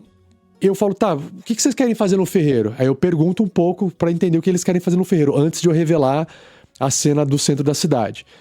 Não, no ferreiro a gente vai... eu vou pedir para ele consertar minha armadura, vamos supor. Tá, você vai ficar quanto tempo? Você vai deixar, vai negociar, vai deixar e depois você pega? Ou você quer ficar esperando ele consertar a armadura? Não, mestre, eu vou ficar aqui esperando ele consertar minha armadura, eu vou pagar extra para ele poder pegar minha armadura para consertar agora, porque o cara deve ter uma fila de trabalho. E eu vou ficar esperando. Enquanto isso, eu não me importo com o que os outros estão fazendo, né? Vamos supor que seja essa cena. Aí o que eu faço? Falei, bom, quanto tempo ele vai demorar para conversar com o ferreiro e quanto tempo o pessoal vai demorar para chegar no centro da praça e ver o que está acontecendo. Então eu imagino isso. E eu inicio a cena com o ferreiro. Eu falo, então você chega no ferreiro, ele te atende, pergunta, vai dar tempo, eu imagino, vai dar tempo dele conversar, negociar, perguntar. Enquanto isso, aí o cara fala, aí eu falo, o ferreiro tá negociando com você, tal. Quando você começa, veio uma benção de um Nicolas aqui ao vivo, a Ana e Alexandre, tá? Depois eu leio a mensagem. Se a Ana e Alexandre estiver aqui nessa live aqui, me escreva no chat, tá, Ana? E Alexandre, me escreva para saber que vocês estão aqui. O que acontece? Nesse caso, eu só vou narrar a conversa inicial ali. E eu acho que não daria tempo do cara tirar a armadura para poder deixar lá. Senão seria uma espécie de punição, né? E aí eu falo, então enquanto lá o fulano tá conversando com o ferreiro, vocês chegaram na praça e vocês estão vendo isso. E aí eu descrevo a cena, e aí desenrola a cena, e aí de repente vai acontecer o combate. Só que o que aconteceu? O cara tava prestes a tirar a armadura, e o combate começou lá embaixo, e sei lá, a galera gritou, e tá chamando ele pra vir, só que ele tá longe, entende? Então essa é a ideia de você tentar, como mestre, estruturar o que cada um vai fazer e permitir que todo mundo escolha o que quer fazer ao mesmo tempo, sabe? Eu não sei o quão difícil, pra mim eu não acho difícil de fazer isso, talvez é porque eu tenho um pouco mais de experiência, não sei, mas pense dessa forma, tente imaginar a cena ocorrendo e não tente fazer a cena que você quer que ocorra. Não coloque assim, eu vou descrever essa cena aqui que é mais importante, porque aquela do ferreiro não é importante, então eu vou ignorar e vou abandonar. Não faça isso, tenta colocar numa sequência lógica de tempo. Não, a do ferreiro tá mais perto, então eu vou dar uma pequena descrição do ferreiro, depois eu descrevo a outra lá. É a minha recomendação. Beleza? Vamos voltar aqui pro livro, então. O próximo tópico do livro é introduzindo novos jogadores. Essa parte aqui, nós estamos ainda dentro da parte de narração, tá? Porque você vai estar introduzindo novos jogadores como sendo, né, um narrador. Então deixa eu ver se aqui não é... a gente não entrou na parte de narração ainda. Então vai lá, introduzindo novos jogadores e depois a gente vai para os múltiplos mestres, que eu tô curioso o que é. Introduzindo novos jogadores. Ao introduzir um novo jogador ao grupo, revise as expectativas e limites do grupo. Veja garantindo a diversão para todos no capítulo 1. Em seguida, peça ao novo jogador que crie um personagem do mesmo nível dos demais membros do grupo de aventureiros.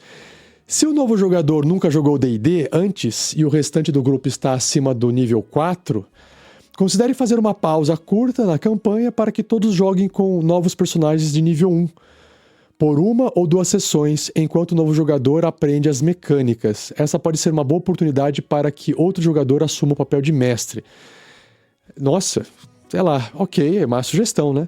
Se você estiver incorporando um novo personagem ao grupo no meio de uma aventura, trabalhe com o jogador para criar um gancho narrativo que explique como o personagem se une ao grupo e assegure-se que o jogador esteja satisfeito com a escolha. Ganchos narrativos sugeridos incluem... Vamos lá, deixa eu continuar aqui. Amigo de longa data. O novo personagem é amigo ou parente de um dos aventureiros.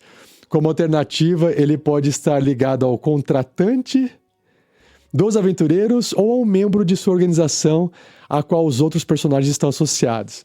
Em ambos os casos, o novo personagem esteve procurando o grupo, possivelmente trazendo notícias importantes. Legal. Outra opção. Prisioneiro resgatado. O novo personagem é prisioneiro dos inimigos que os outros personagens estão enfrentando. Ao ser resgatado, ele se une ao grupo. Único sobrevivente. O novo personagem é o único sobrevivente de um grupo de aventureiros que encontrou um destino trágico. Ele pode oferecer uma pista para ajudar o grupo a evitar o mesmo destino. E aí, para fechar esse tópico, nós temos... Já eu vou para o chat de volta. Jogadores especiais convidados. Os ganchos narrativos para incorporar novos jogadores também podem funcionar em ocasiões em que você deseja incluir alguém temporariamente na sessão. Por exemplo, Pode ser um amigo de outra cidade que está de visita e quer participar brevemente, ou um jogador em potencial que você deseja avaliar antes de adicioná-lo ao grupo. Incorporar um jogador convidado ocasional é também uma boa forma de manter uma lista de reserva caso um dos jogadores regulares precise deixar o jogo. Vamos lá. Duas coisas que eu quero compartilhar aqui com vocês. Esse negócio de ajustar o nível tá mais alto e o pessoal, vamos jogar no nível 1, alguém pode ser o mestre. Eu acho difícil, porque ter mestre é difícil.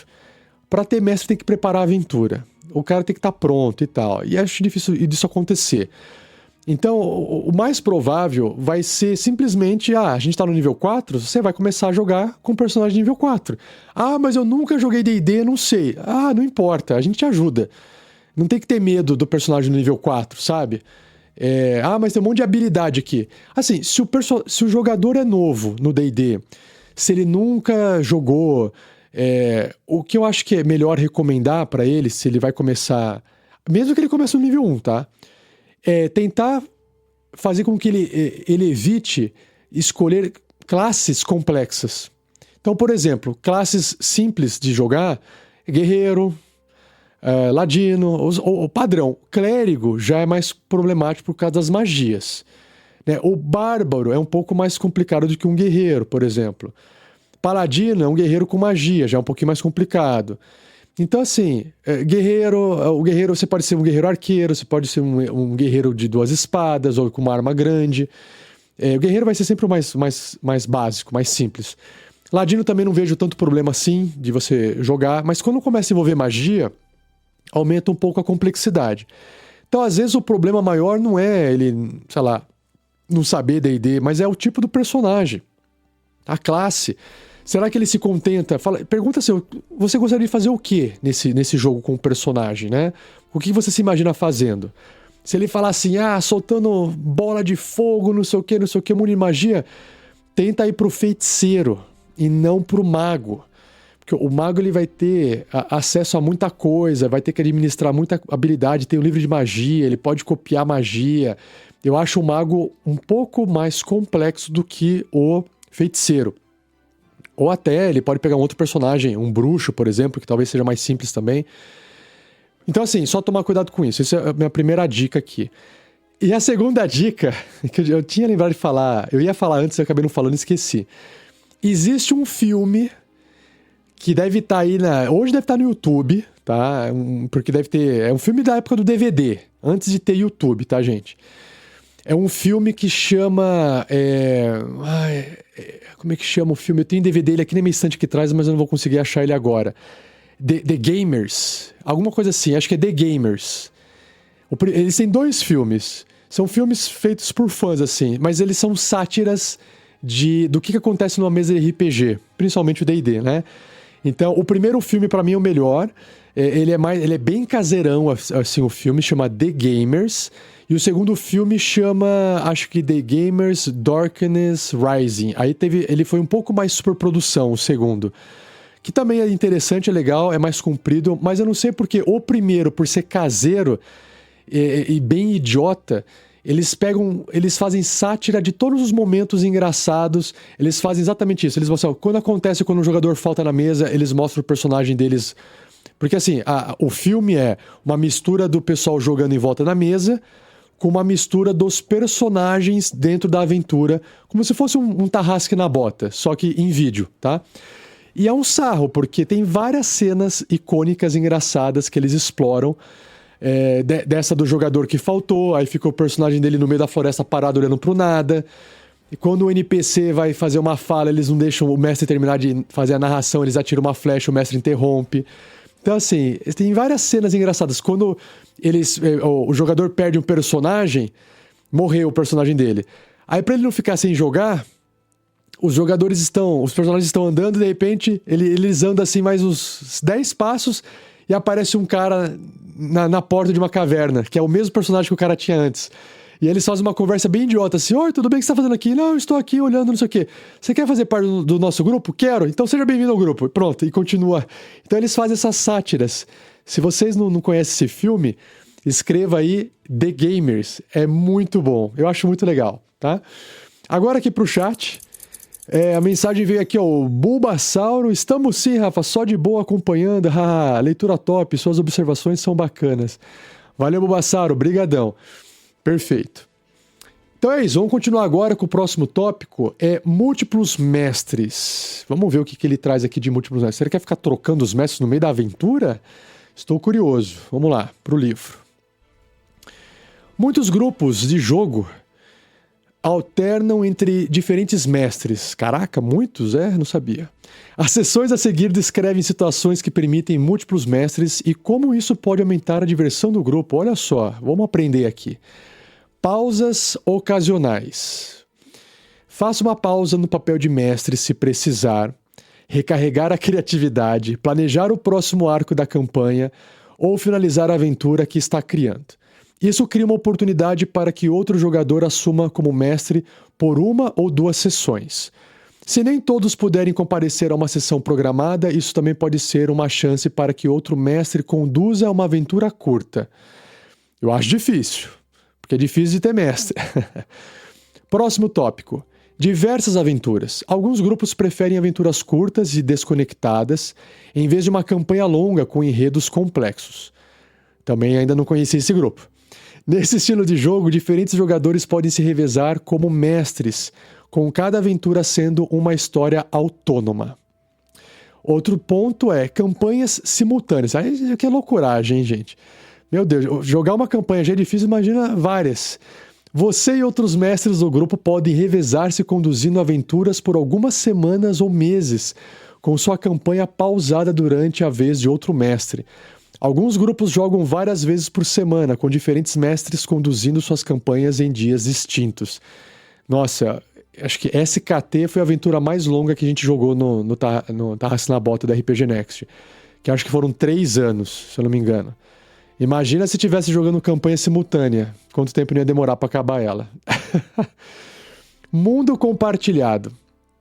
Alguns grupos compartilham um cenário de campanha combinado para que diferentes mestres possam conduzir campanhas separadas no mesmo ambiente. Até aqui beleza.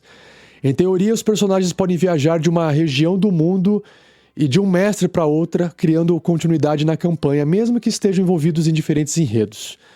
Em vez de dividir uma campanha geograficamente, você e os outros mestres podem dividi-la tematicamente. Usando o cenário do capítulo 5 desse livro, como exemplo, cada mestre poderia focar sua campanha em um dos 3 grandes conflitos desse cenário. Isso permite que o mesmo grupo de aventureiros explore todos os 3 conflitos, garantindo que a história tenha um estilo único. Vai ter que ter, assim... Imagina o comprometimento que esse grupo tem que ter com isso para isso dar certo, né? Você tem que ter... Porque assim, se o mestre... Mesmo o mestre estando comprometido, estando pronto, o mestre acho que nesse aspecto é a ponta mais forte do grupo. Porque vocês concordam que se o mestre desistir de mestrar, se não tiver outro mestre, acabou a aventura.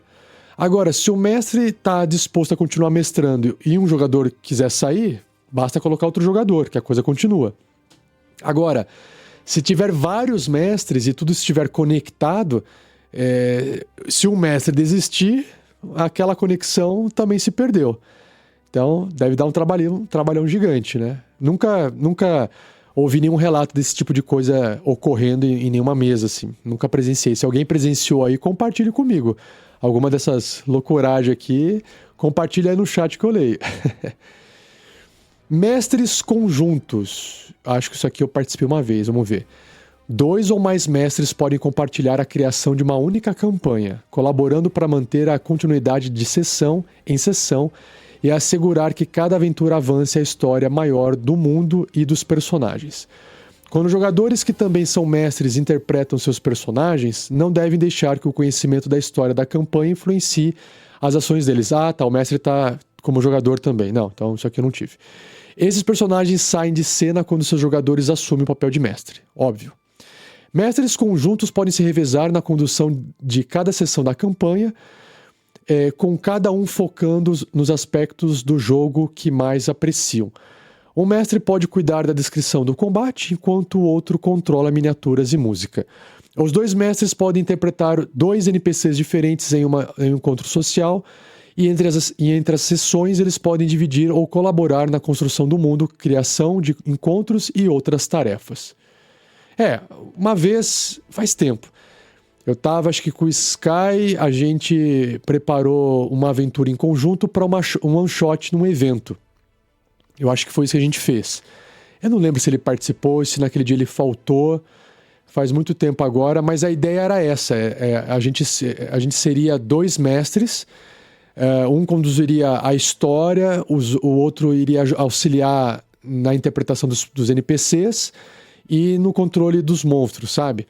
Então, tinha um combinado de, cada um cuidar disso e os 2 vão mestrar juntos. Então, também é possível. Só que, de novo, você precisa do comprometimento aí de 2 pessoas.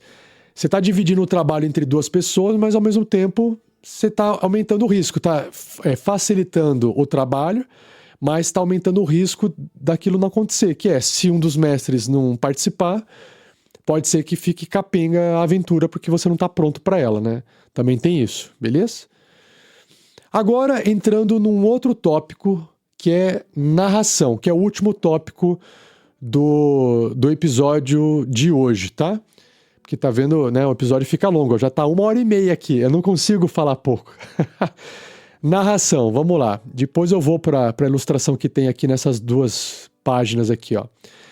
Narração. Usando algumas técnicas narrativas clássicas, você pode imergir seus jogadores no mundo e dar vida ao jogo. Então, o primeiro ponto é: dê o exemplo. Quando você interpreta e narra com entusiasmo, adiciona energia ao jogo e atrai os jogadores para o mundo, você está dando exemplo, né? Então, incentive-os a descrever as ações de seus personagens e incorpore essas descrições em suas narrativas sobre sucessos e fracassos. Concordo, inclusive eu faço isso. Brevidade. Mantenha as descrições curtas e evocativas. Eu acho que curta eu não mantenho, não. Foque nas informações mais relevantes para manter o interesse dos jogadores e destacar pistas e detalhes essenciais. Os jogadores precisam saber sobre características significativas de seus personagens que seus personagens percebem, especialmente coisas como monstros em uma sala, antes de decidirem o que fazer. Permita que façam algumas perguntas complementares e ofereça descrições adicionais conforme necessário. Eu acho que... Eu fiz uma pergunta no outro episódio, onde o pessoal citou aqui no livro essa questão de ser mais breve com a descrição, e eu falei, gente, será que eu tenho que ser... Porque eu não faço descrição muito curta, né? Será que eu tô atrapalhando os jogadores? Porque os jogadores também nunca me falaram assim, Rafael, você descreve demais.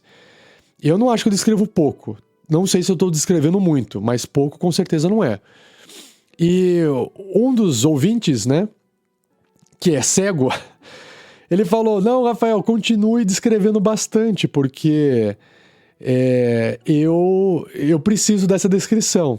Eu falei, então beleza. E ninguém reclamou, fora esse comentário, né? Então eu vou continuar mantendo uma descrição, vou chamar de média a minha descrição, tá? Agora, eu acho também que o estilo norte-americano de jogar RPG é diferente do nosso estilo aqui abrasileirado, sabe? Eu percebo que o pessoal aqui no Brasil, acho eu que o pessoal fala um pouco mais, descreve um pouco mais, interpreta também um pouco mais. Eu já ouvi muito podcast gringo que os jogadores, principalmente, eles eram bem sucintos na hora de falar o que eles estavam fazendo, na hora de escrever. Eu não sei se vocês já perceberam isso também. Não estou falando de Critical Role, estou falando de podcast de RPG, que é o jogo mais próximo do jogo de RPG de mesa tradicional, né? Menos performático, que não são atores que estão jogando, certo? Então eu já percebi que o pessoal na gringa... Já peguei bons mestres gringos que faziam boas descrições, longas e bem interessantes. Mas os jogadores geralmente costumam ser um pouco mais curtos na fala. E eu acho que depende do grupo também, tá? Aí depois, se puderem escrever aí no chat também, eu posso ler aqui. Você como mestre, como jogador, se vocês gostam de descrever muito ou não, né? Tá? Então vamos lá. Continuando aqui, voltando. Ambientação. Dê vida a um lugar adicionando toques de ambientação. como o cheiro persistente de cinzas, besouros correndo pelo chão do calabouço ou flores azuis desabrochando em um cemitério desolado. Escolha um ou dois sentidos, visão, audição, olfato, tato ou paladar, para destacar. Descreva mudanças no ambiente para direcionar a atenção dos jogadores. Por exemplo, um pássaro pousando em uma lápide pode chamar a atenção dos personagens para ela. Esse é um desafio. Às vezes o mestre, se você descreve pouco, você vai ter que descrever às vezes o que é mais importante. E às vezes você pode acabar dando dicas demais de que, é ali que você tem que ir, né? Eu acho interessante, às vezes, fazer uma descrição um pouco mais abrangente para não deixar tão na cara onde que o cara tem que ir. A não ser que os jogadores queiram isso, eles querem que seja a coisa mais objetiva. Eu acho interessante. Pessoal, vocês querem explorar para descobrir o que tem? Não sei se às vezes não é do gosto dos jogadores ficar explorando, né? Às vezes eles querem mais agilidade, mas aí os jogadores têm que falar pro mestre isso. Porque eu acho interessante você descrever uma cena e dar opções para os jogadores. Porque ainda mais se tiver 5 na sua mesa, cada um pode escolher fazer um negócio diferente. E não ficar só no meio de uma cidade tem uma fonte. O que vocês querem fazer? Queremos ir na fonte. Né? Ou o mestre vai ficar, ou eles vão ficar perguntando, mas mestre, além da fonte, o que tem? Não, tem umas casas em volta. E aí é isso. Então tá, então já ficou claro que as casas não têm importância nenhuma. Eu acho que você pode descrever, se estiver usando o mapa, o que tem no mapa. Claro, eles estão vendo o mapa, mas você pode deixar mais claro, falar, as construções são em ruínas, algumas portas batem, algumas janelas estão assim, assado. Eu acho que isso faz parte da ambientação. Né? E eu acho que, por isso que eu acabo descrevendo não tão pouco, porque aí ele pode, se ele quiser entrar numa casa, né, eu posso falar, algumas casas estão com as portas arrombadas, outras não, então uma opção é entrar nas casas. Eu posso falar da fonte, eu não vou falar se a fonte está seca ou se não está seca, mas ele pode, aí quando ele chegar perto ele vai descobrir. Eu posso falar de uma árvore seca também que está do lado. Aí você fala, tá, mas por que você está descrevendo aquela árvore? Não, é só para ficar uma árvore que chama atenção. Mas às vezes não tem nada. Às vezes tem. Acho que nem tudo tem que ter alguma coisa, sabe? Mas isso é importante porque às vezes você separa os personagens na cena, porque você fala, vai ter um combate depois de um tempo que eles chegaram aqui. Aí um vai estar numa casa, o outro vai estar na árvore e o combate vai começar numa situação diferente, inesperada. Então, se você descreve pouco, fala pouco, eles vão estar sempre juntinhos, porque não tem pra onde ir. Mas essa é a minha opinião, tá? Kazuma Tobi, fala 47, boa noite, fala. O Bulbasauro aqui, no chat, falou assim, gostamos bastante das narrações do Next, difere muito de outros podcasts pela descrição detalhada das cenas. Olha só que interessante. Esse feedback eu nunca tive, Bulbasauro. Muito obrigado. Mas é importante, a gente aceita a crítica também. Olha, a gente não gosta disso, para a gente poder melhorar, tá bom? Mas obrigado pelo ponto de elogio, é bom saber que isso tá bem feito, tá bom? Mas voltando aqui para o livro, vamos lá. Bom, depois da ambientação tem o último tópico, que é chame a atenção dos jogadores. Acho que eu acabei de falar isso, né? Uma boa narração convida os jogadores a examinar detalhes do ambiente que levam a encontros ou informações importantes. Qualquer elemento que você descreva com detalhes adicionais e sutis atrai a atenção dos jogadores. É verdade. Descreva o suficiente para estimular a exploração, sem exagerar a ponto de parecer uma indicação explícita de este é o caminho para a aventura. Legal que o livro fez essa observação. Concordo. Ao usar a narração para guiar os jogadores, considere 3 coisas. Primeiro, diferenciar opções. Ao apresentar opções, adicione detalhes para diferenciá-las. Por exemplo, o caminho à esquerda pode exalar um cheiro de podridão, enquanto o caminho direito se ouve o som de água batendo. Esses detalhes fornecem mais informações aos jogadores para que tomem decisões sem indicar explicitamente para onde ir. Isso se fizer sentido também. Se tiver uma água, sei lá, muito longe, não faz muito sentido também. Então tem que ter uma certa lógica, né? Tem que encaixar na ficção do jogo, né? Outro ponto, não limite as opções. Em geral, permita que os jogadores usem as informações fornecidas para decidir o que desejam fazer.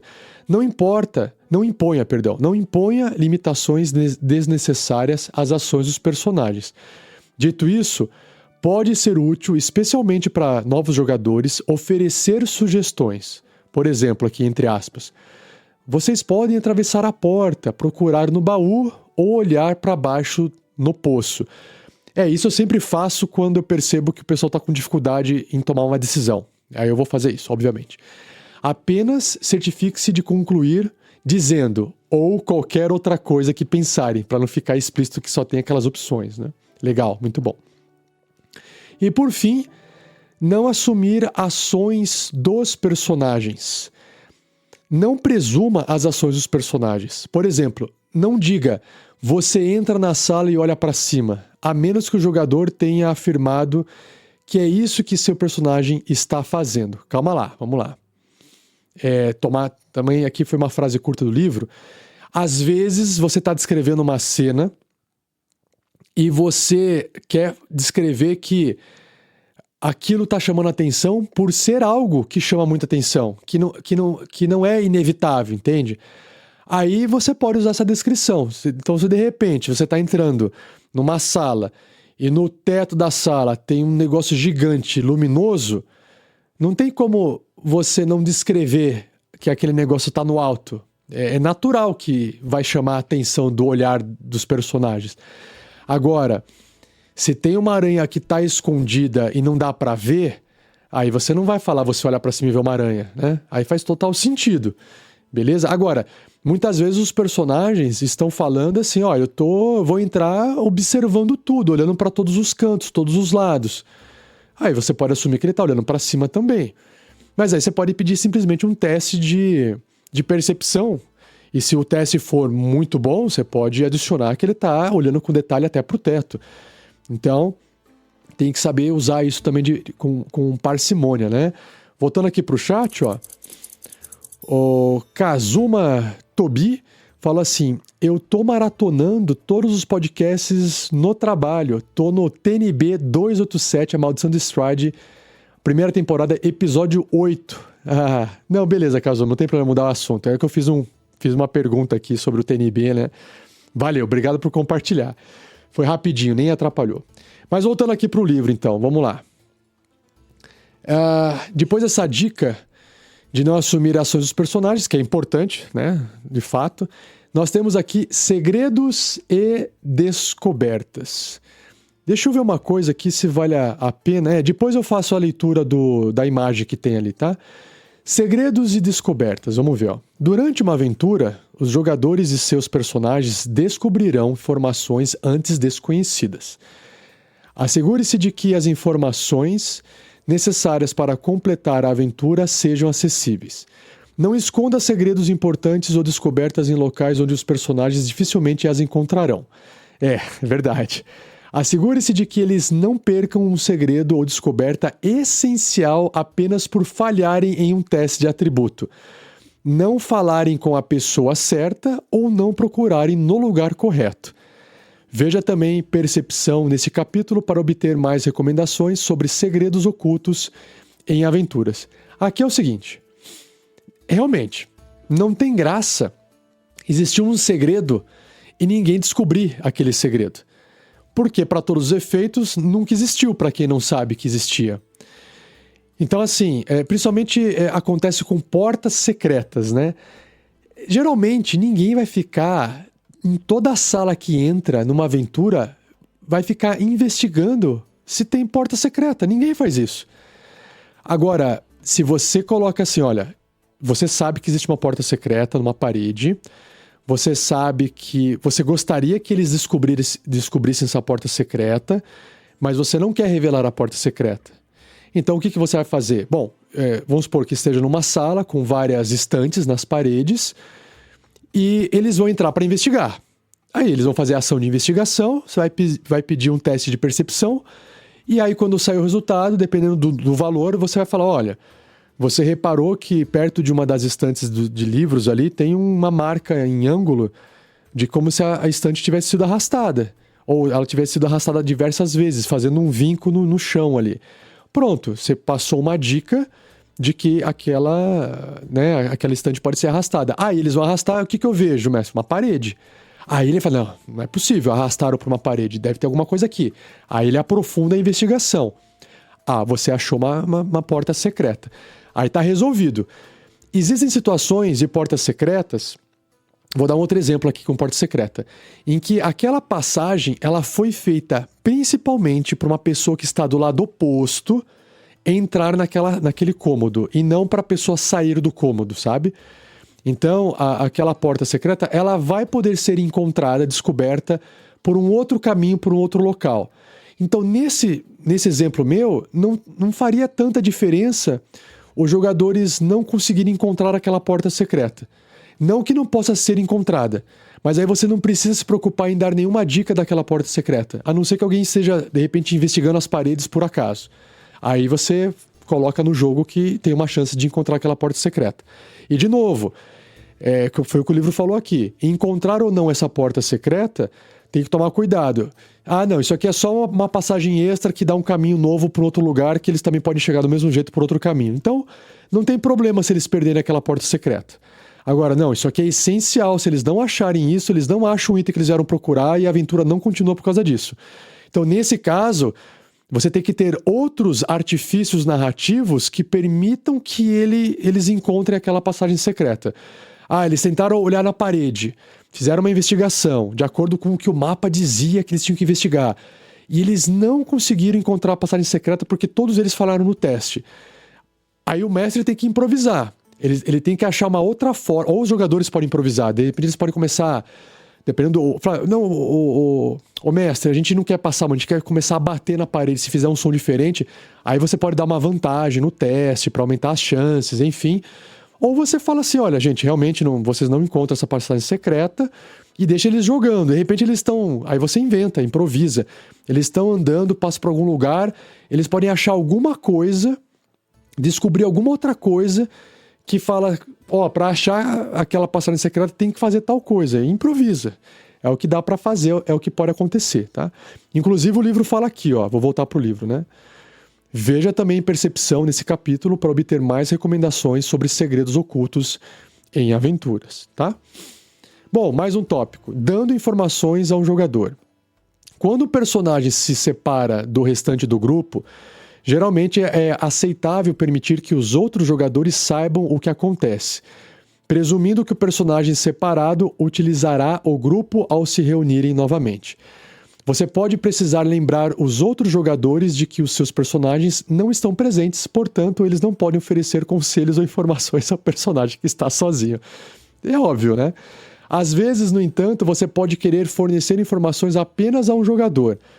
Pode ser algo que o personagem talvez não queira compartilhar com o grupo, como elementos do histórico do personagem que ainda são secretos. Nesse caso, você pode usar um dos seguintes métodos para transmitir essa informação, que são dois aqui, Conversar à parte, leve o jogador para uma outra sala ou peça aos outros jogadores que saiam. Não, é mais fácil levar um jogador, né? Essa abordagem é ideal se houver uma cena inteira com apenas um personagem envolvido, e tente manter as cenas curtas para que os outros jogadores não fiquem entediados ou se sintam excluídos. No digital, que eu já tive essa conversa antes, né? Se você está num Discord, por exemplo, você pode mudar de sala e falar, jogador, chega aqui comigo, vamos conversar rapidinho aqui. Resolvido. Num VTT virtual, você consegue mandar uma mensagem de texto particular para a pessoa. Ela recebe, lê e fica pianinho lá, quietinha. Às vezes foi feito um combinado antes com o mestre, né, do tipo, eu tô aqui, eu tô possuído, então em determinado momento eu vou mudar meu comportamento. Mas, mestre, você tem que me avisar quando que é a hora certa. Aí o mestre vai lá e dá só um comandozinho e fala, agora, né? Então, assim, é legal, dá pra preparar isso também. Com recursos digitais fica mais fácil, certo? E o outro ponto é a mensagem secreta, que eu acabei de falar, né? Se for apenas uma informação simples, você pode sussurrar pro jogador, passar um bilhete ou enviar uma mensagem de texto ou mensagem por aplicativos, que foi o que eu acabei de falar. Aqui no chat, rapidinho, o Ronei Lopes falou assim, boa noite, cheguei um pouco tarde para acompanhar, encomendei meu livro do mestre do 5.5. Muito bom, Ronei, valeu. Eu espero que você tenha comprado pelo nosso link de afiliado, senão não tem problema, mas tá aqui, tá aqui no vídeo, o link de afiliado aqui permite você comprar na Amazon pelo mesmo preço e ajuda o projeto nosso aqui, tá bom? Se não for agora, fica pra próxima, não tem problema. Olha só, agora... obrigado aí pela... Veio uma doação aqui, não consegui ver de quem que foi, mas pode escrever no chat. O pessoal tá ajudando aí na live, na arrecadação para Precavida, que tá aí no código QR na tela. Muito obrigado pela ajuda que vocês estão dando. No próximo Tarrasque na Bota, eu vou ler as mensagens que vocês escreveram bonitinho, tá bom? Olha só. Deixa eu ir para a ilustração, porque eu vou ler... não... Give information to other players. É isso aí, pessoal. É isso aí. Acabou aqui, porque eu tenho Segredos e Descobertas e Arbitrando Consequências, que é a continuação da leitura do livro, é o próximo episódio. Porque já tá dando 2 horas esse episódio aqui, ó. Mas eu quero terminar, então, esse episódio com a descrição da ilustração, ou essa ilustração, ela entra... Eu vou ler aqui o texto, que eu não sei se a ilustração é do outro episódio, ó. A sala de um calabouço oferece muitos detalhes para aventureiros explorarem. Tem a ver com exploração. Então é daqui, a ilustração é desse episódio. Então tá aqui, ó. Nós temos uma ilustração de meia página que eu poderia... Eu não sei, eu vou chutar aqui, não tenho certeza, mas parece ser a casa, né? Um castelo, um salão dentro de um castelo, um cômodo de um castelo de um vampiro. Por que eu tô falando isso? Porque tem um quadro em cima de uma lareira que tá acesa, e o quadro tem um ser, uma pessoa, cabelo de branco, com uma roupa de nobre, com um cachorro com cara de lobo do lado, ou é um lobo mesmo. Parece muito o Drácula, parece muito o Strahd, né?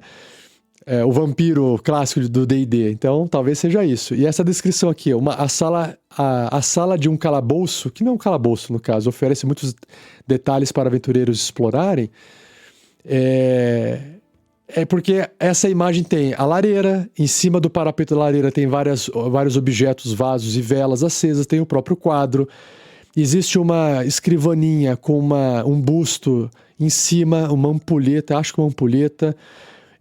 Tem uma pilha de livros mais à direita, existe uma estante que tem livros e outros objetos, existe inclusive uma janela que está aberta onde a luz da lua entra, iluminando o cômodo além da lareira.